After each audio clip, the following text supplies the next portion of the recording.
Bir nəfər gəldi imama dedi ki, Əmirül-Mömin nə dedi? Dedim, mənim atamın deyir, dəftərçəsinə baxırdım, atası dünyasını dəyişmişdi. Baxdım, gördüm ki, onun qeyd dəftərçəsində sənin aton, Əbu Talib, 80.000 dirhəm mənim atama borclu olub. Gəlmişəm onu almağa. Nasıl burada eybi yox.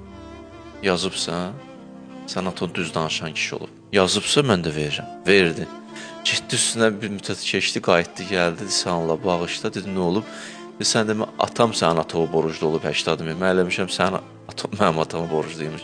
İndi belə çıxır ki, həm 80.000-i verməliyəm, həm ikinci 80.000-i verməliyəm. İmam buyurdu, validukə fi hillin.